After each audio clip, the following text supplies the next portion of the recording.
Michelle, even I haven't introduced. Let's get formally started. So Michelle, a little bit about Michelle. She is an author, a mentor, and obviously professional speaker. She was a past president of Professional Speakers Association, which is a national body for professional speakers in South Australia chapter. And obviously Michelle is a international keynote speaker. And I remember from long time, how long would that been? 10, 15, 12 years at least, 10 years plus we have known each other, and Michelle's have delivered amazing workshop for some of our team, some of our events.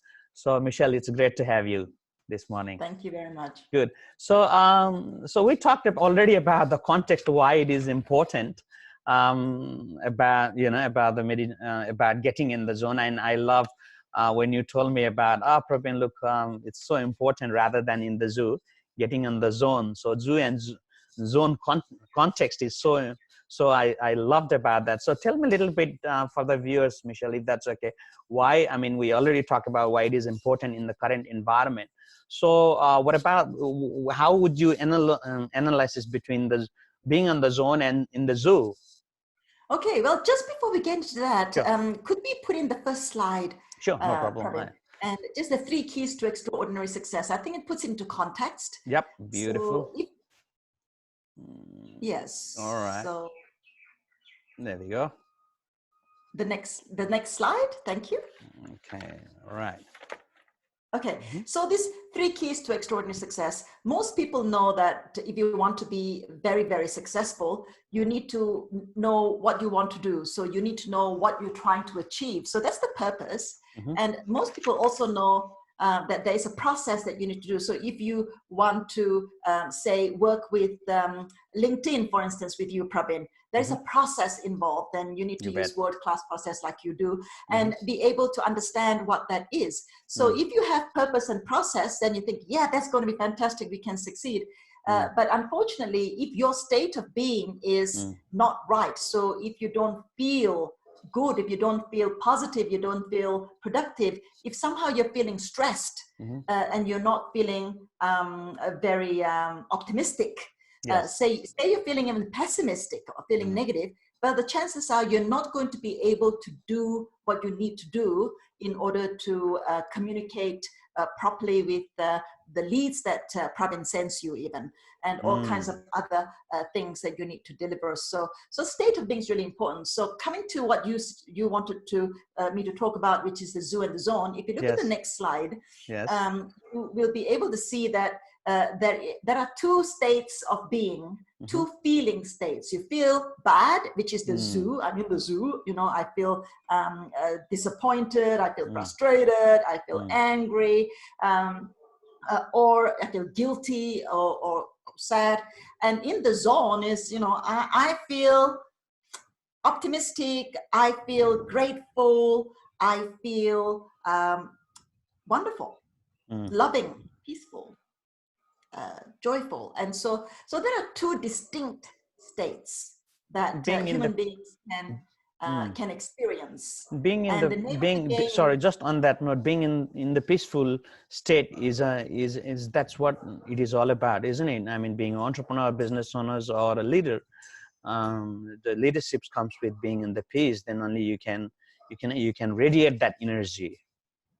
Yeah, absolutely. And Prabin, you know, the thing is, if you go to the next slide, let me just show you the states of being. So that triangle that you see there, starting from the red zoo, which the feeling is no, I can't. It's a very resistant state, and then you move up into higher levels with yes, I can, and you can do all these amazing things. And so these are your states of being. And the difficulty that we have is when you're in the zoo. And if you click on to the next slide, let's just talk about what happens to us when we're stressed. So when you are stressed, it's like in the olden days, it used to be that, you know, you encounter a lion and, you know, and you go, oh my goodness. And so you've got 3 choices there. You know, you run, or you fight, or you get paralyzed and get eaten, you know. So you've got one of those 3 things happening. And if you happen to escape the lion, then you come back to normal. Yeah. So which is cortisol levels come back to normal, everything come back to normal. So oh, right. and so what's been happening nowadays is that our stress levels are very abnormal. The way we operate with our stress function in the body, it's different than it used to be. And that's because the lion has now become your boss. Oh. Or somebody who sits next to you in the office, somebody at home. So you can't get away from them. So there was a study done, so I'll illustrate this through a study that Daniel Goleman talks about in his book, The Brain and Emotional Intelligence. It was a study done with a group of people who were told that they were doing a training exercise on the effects of not wearing protective gear, safety gear. Yes. So in the first part, so they're all watching a video. Yes. And they're being measured, the participants are being measured for their sweat and pulse rate, which measures stress over time. And so the first part of the video plays, and then the situation is that this person who is in the video has forgotten to wear protective gear in his hands. So they see the saw coming to the exposed thumb of this person, and just as the saw touches the hand, the video cuts out. Yeah, so that scene cuts out. And so if you look at the next slide, this is the response that happens. So the sweat level, pulse level goes up, and then whoo. And so just could you go back one for me for a moment? And so what happens at this point is, before the participants in that room watching the video could go back down to normal, so de-stress to a normal baseline, the next scene plays, and here we go. Just before the impact, the next slide comes on. So the sweat level and pulse level spikes again. So if you could show me the next slide, there we go. And then just before they can, completely de-stress, the third scene comes along, and this time before it gets to the point of impact already, you show the next slide, the stress levels, pulse rates through the roof. And so, and what's a timeline? I mean, there is a timeline, Michelle, or it's through the movie, it's through the film. So it would have been, a short scene, and then the next scene, and then the next scene. So it would have been a very short movie, a documentary. Yep. And so, but you see, this happens to us at work, doesn't it? Something happens, and then before we can be compressed to zero, the next thing happens. And then before we can compress to zero, the next thing happens. And the interesting thing with this is that event 2 and event 1 were about the same kind of magnitude of the disaster. Yes. And event 3 was even less of an issue, really, than event 2 or 1. So what that's really saying is that human beings, if they're not able to decompress stress, it's almost like there's this cumulative effect that happens at some point. And then it's a bit like, you might be going along quite happily one day, but your stress levels building, and then somebody says something to you, some innocuous thing happens, something really mild. And then you go through the roof, and people go, what happened to you? That was just so, just so trivial. And you've exploded. And you go, does this happen at work, Prabin? Have you noticed this can happen in the workplace? A lot, actually. I mean, whether that may be home work, or even in, with the clients, or with so it's a matter of managing that, isn't it? Or understanding which point are you in? I mean, which event are you in?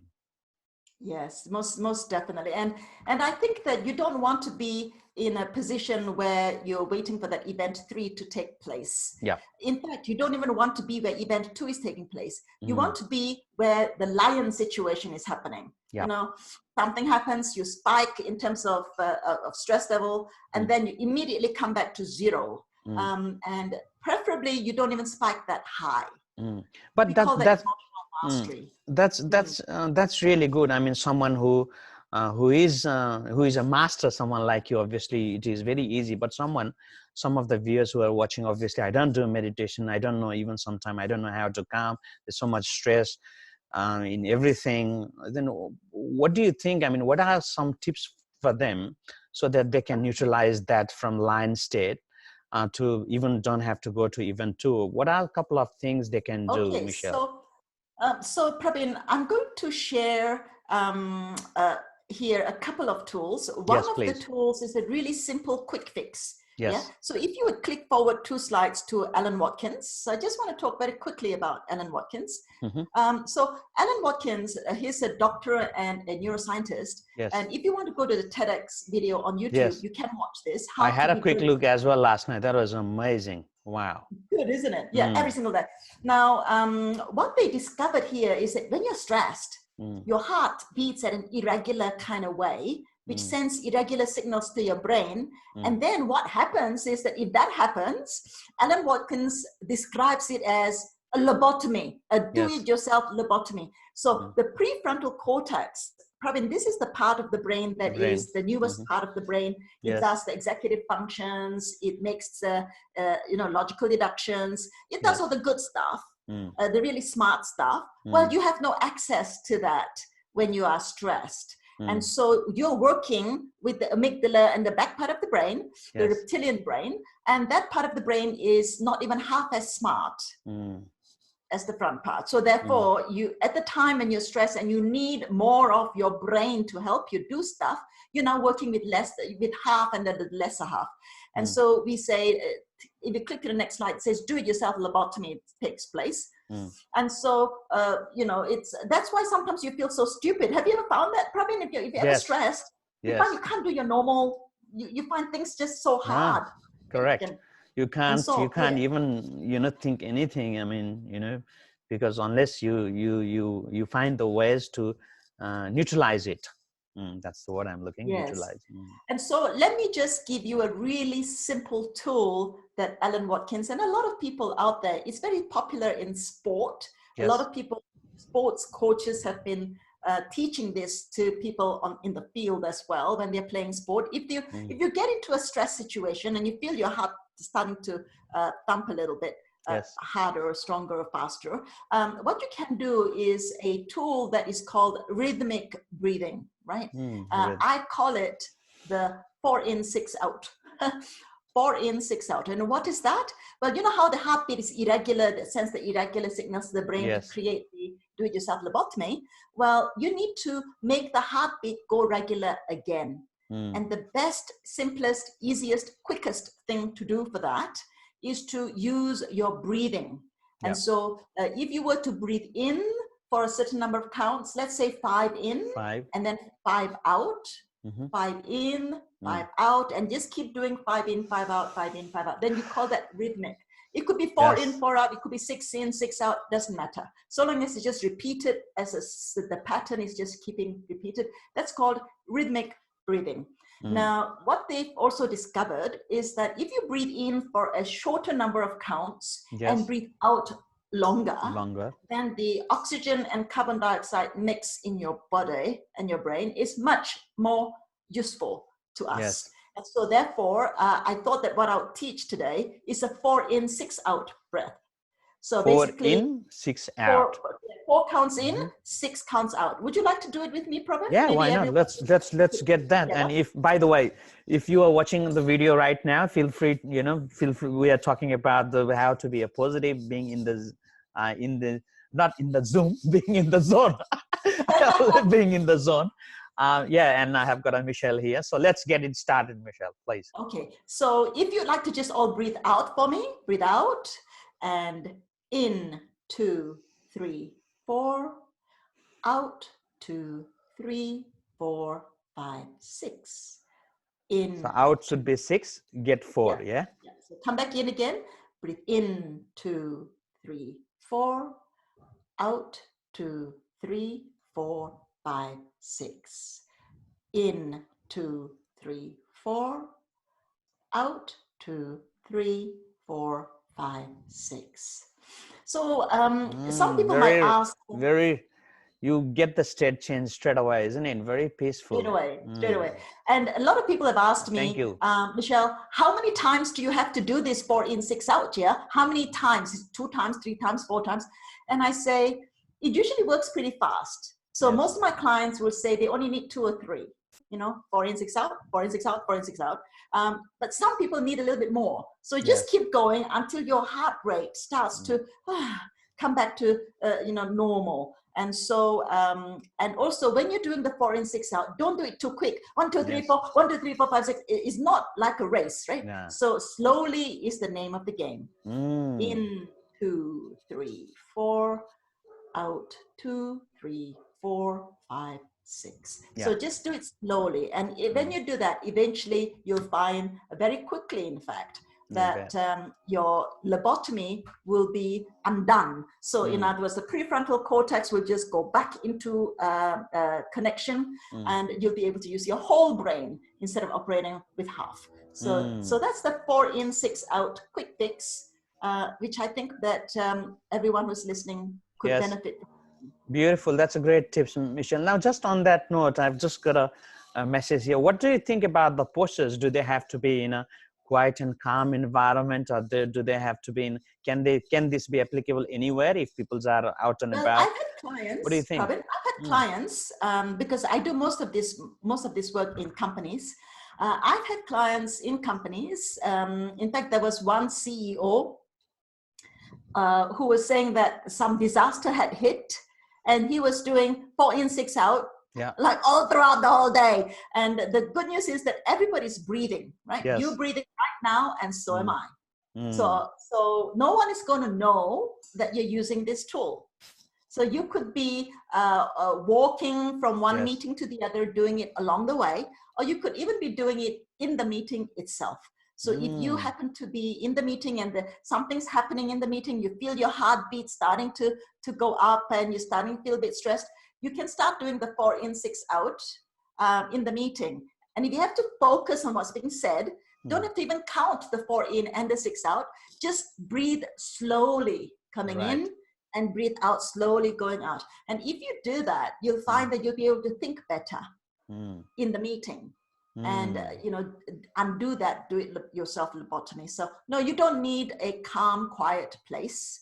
This is to be used on the spot, on the run, wherever you are. Wow, very powerful, Michelle. Thanks for sharing that. Definitely, because obviously people are so busy, on the home, on whatever the activities they are doing. So it's it's the technique you use, and obviously being peaceful. And now I get it why people I think the breathing is very important, and that's what in meditation as well. It's they focus on breathing.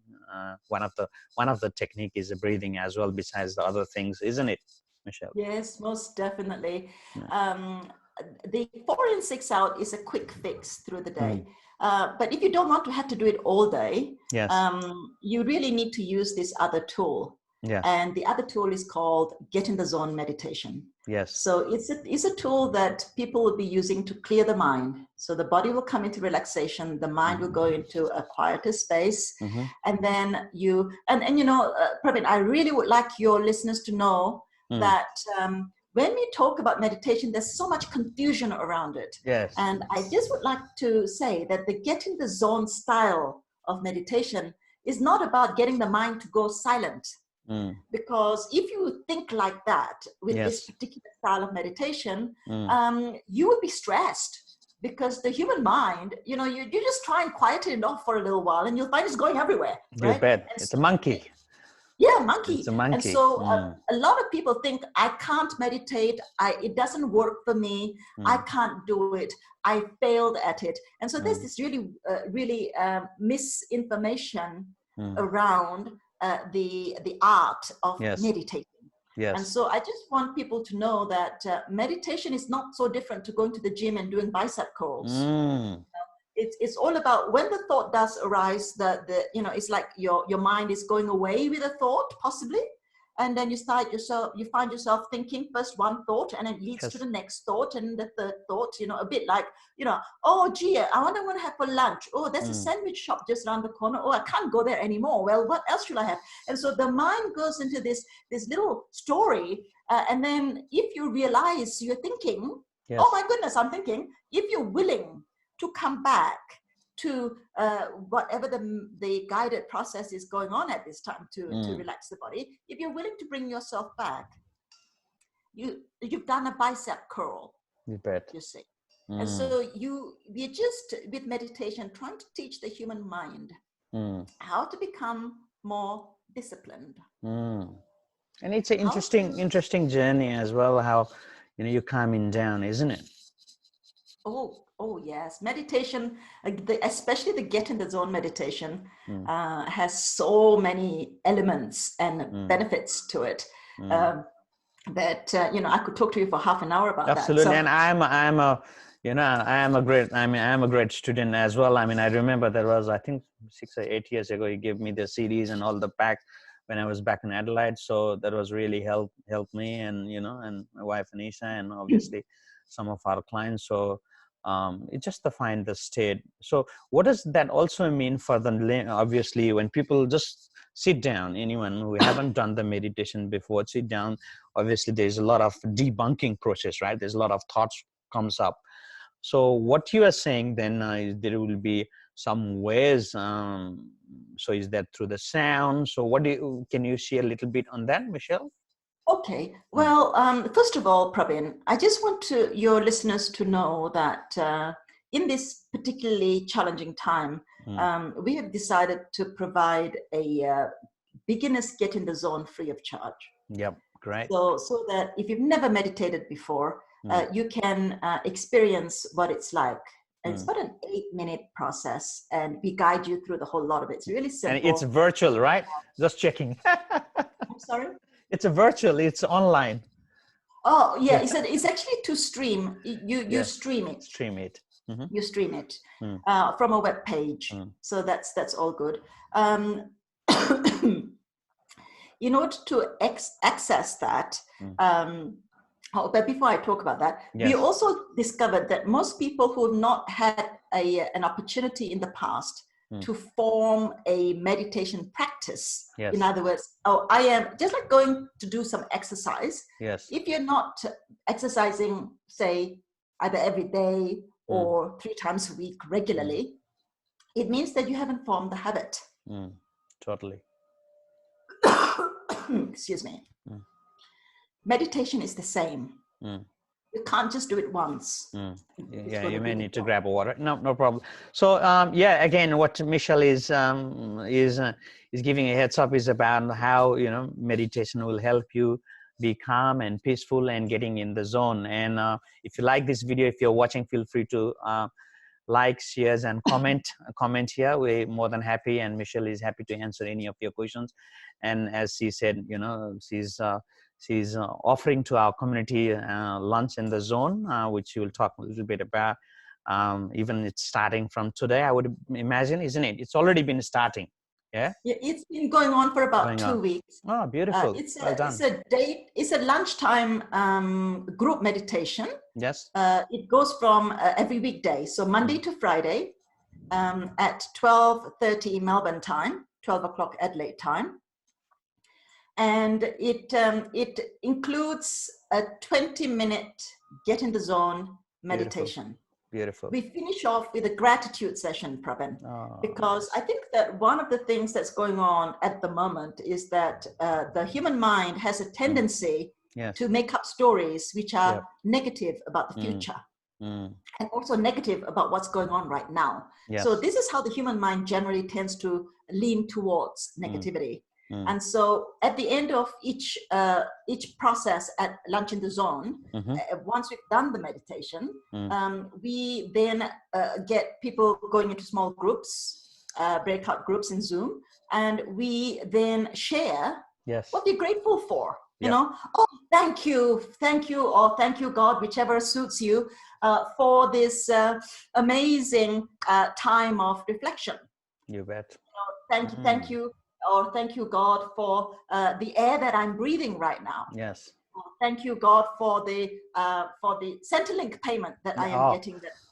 That's and one of the things, you're glad that you remind, you know, people complain about, especially, you know, either Australia or Western world. And I was just talking last night, you know, some of even back in Nepal, you know, where I was originally from. So people are really facing a lot of problem. I mean, there's a food crisis, health crisis, one thing. I mean, they don't even have, you know, a lot of basic things. And here, obviously, how lucky are we?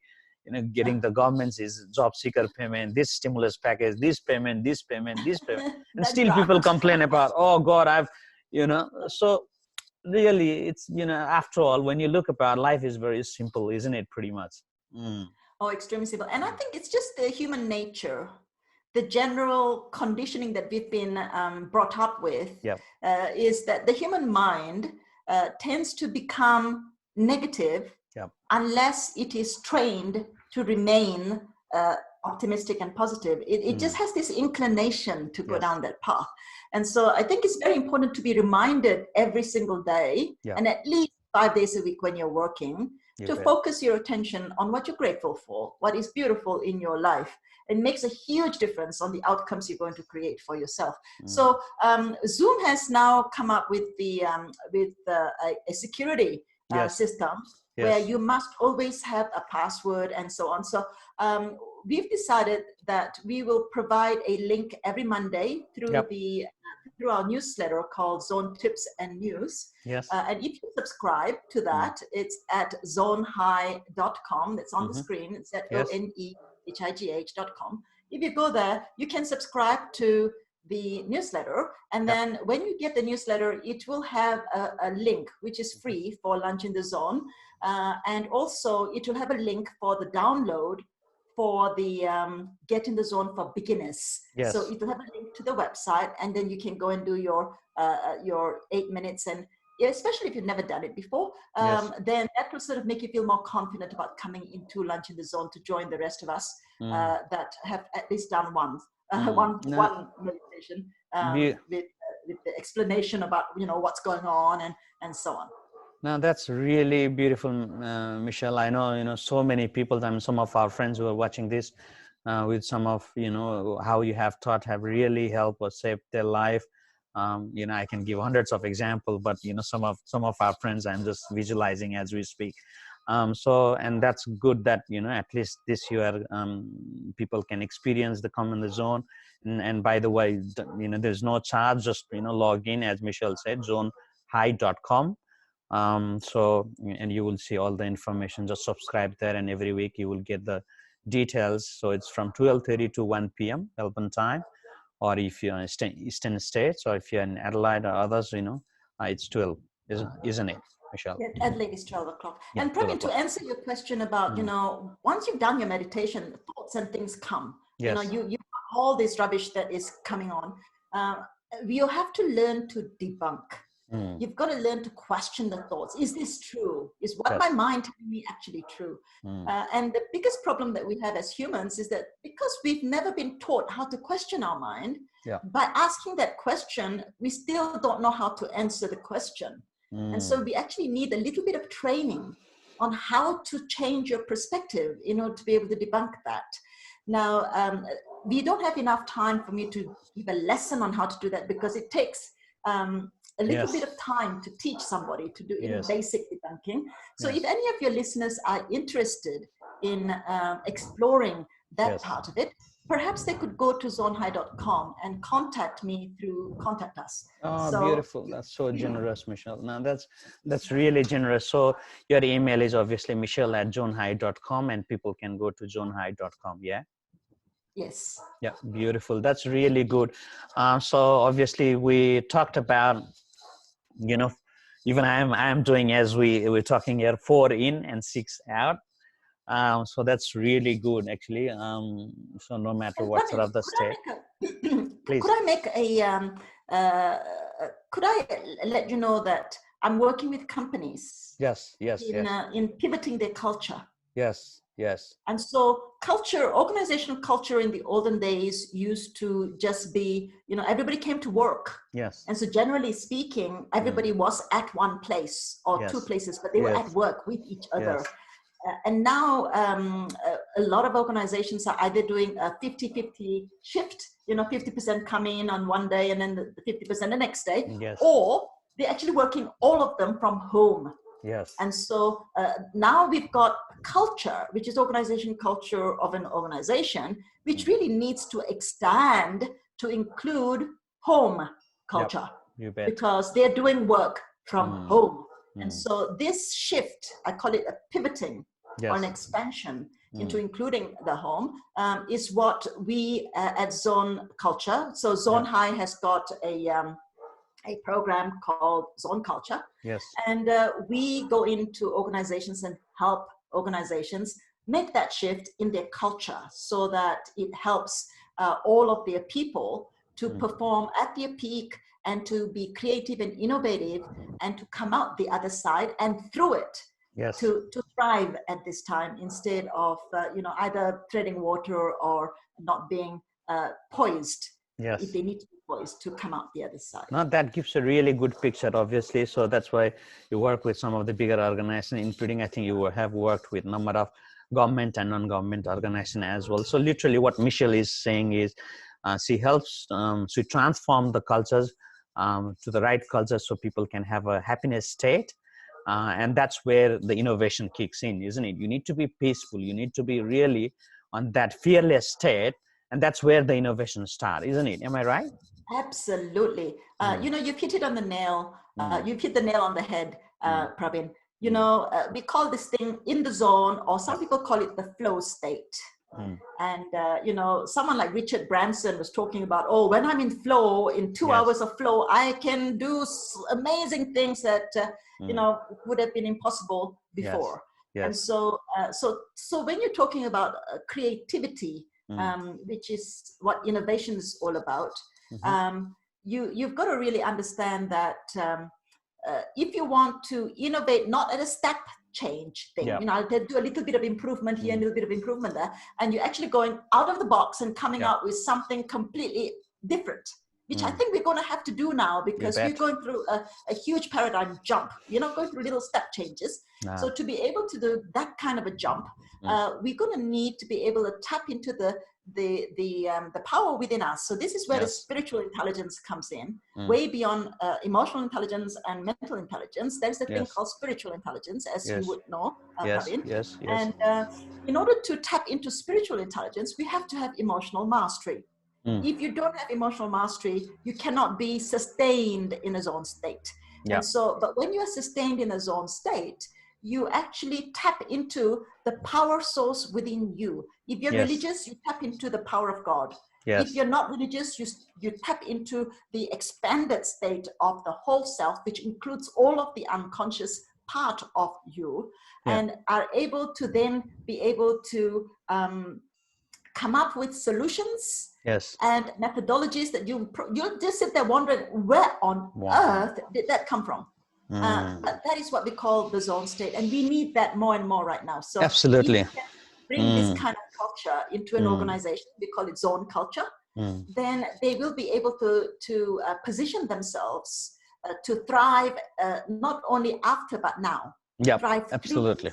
Absolutely. And right now as well, in last few weeks, I've been talking with a lot of CEOs and entrepreneurs and, high performance, high level energies, and people talking about, this, we haven't even been prepared about. Now teams are working, from everywhere and so hard to manage. We don't know. So there's not much discipline. There's no routine because obviously these kinds of pandemic, we haven't been prepared. So the idea here is to just not just within as a CEO or entrepreneur, as a top head person, but also what you are saying is culture throughout the industry, throughout the company, throughout the organization is so important, isn't it? Yeah, there has to be a common language. It's like in our businesses in the past, emotion, how you feel. It's almost like you come to work and the boss says, "Oh, you don't look so right," and they're like, "Oh, I'm fine, thanks. How are you? Oh, I'm fine, thanks." And it's almost like how you feel. It's almost like it's not legitimate a question to be answered at work.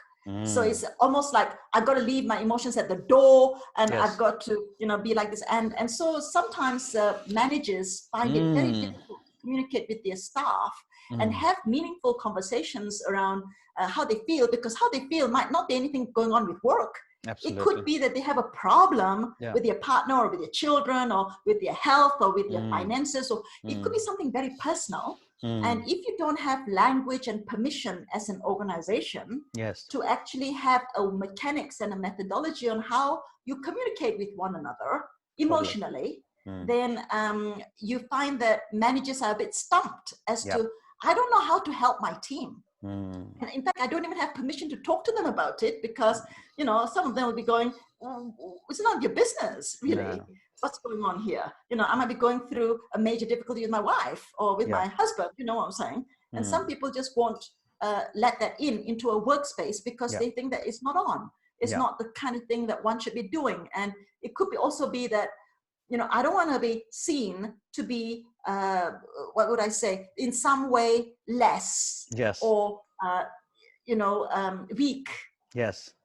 And so sometimes they try and hide that. And so if the culture of the organization is not open and very clear in having mechanics to include the emotional state, the mental state, and the spiritual state, whichever spirituality anybody has or don't have. So we work with atheists as well. This process will work across the board. But if a human being has got a spiritual connection, say they're a Christian, or they're a Sikh, or they're a Buddhist, if they do have connections with spirituality, then if the organization has some mechanics which helps incorporate and help access all of that across all of their team in a very versatile way, where not you know, one size fits all kind of methodology, but allows that to be expanded, then they will thrive and grow, while other players in the market will just die off.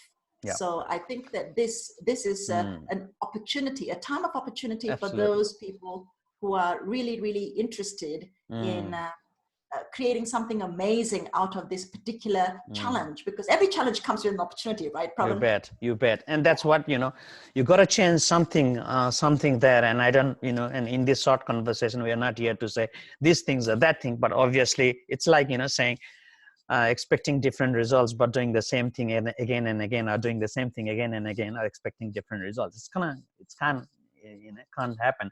So obviously, the name of the game is obviously change you, and obviously change with the team and around you, and that's the whole culture of being peaceful, and that's where the leadership kicks in. That's really good advice, Michelle. Now you covered up everything. We did a bit of exercise as well, and obviously getting in the zone, and you have been very kind and you know, sharing about your Zoom sessions. So those viewers who are just watching up, so just go to zonehigh.com. Yeah, Michelle? Yes, and just, that's right. Just check it out and subscribe it. So every week, then they will get the details. Now, also other things is, as Michelle mentioned, she helped companies and organizations, including government, non-government, and some of the small business. And at the moment, right now, the information we have is the city of Melbourne, as well as Victoria. If your business is in Melbourne or Victoria within that, yeah, let us know as well. There is a government grant we are helping, applying for a lot of our clients. So you may be eligible on the professional development if you're looking for any coachings for your team, or coaching for you know, for the culture to set up, or anything, something along the line what Michelle just mentioned about. We can apply that grant for you, just to help. You know, we are trying to help the community and get the message out there as much as we can, isn't it, Michelle? That's what we are aiming for.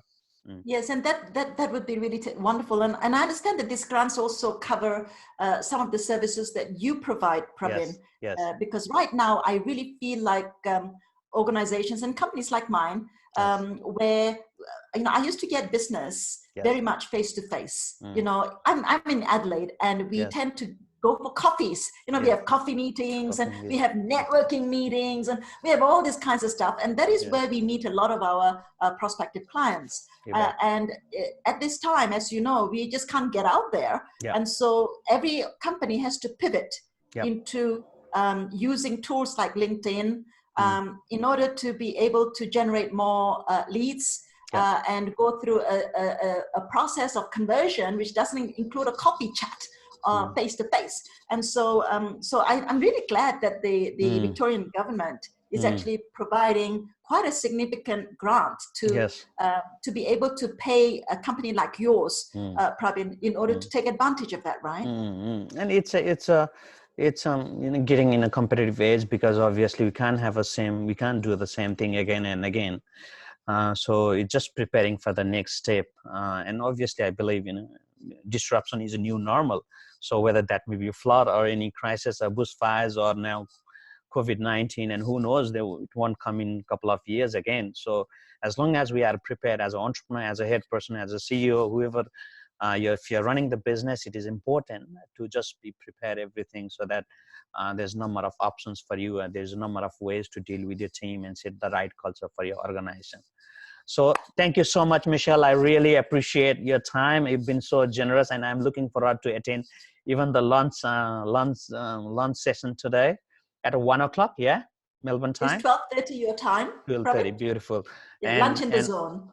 Lunch in the zone. So before we wrap up, anything you would like to share about, Michelle?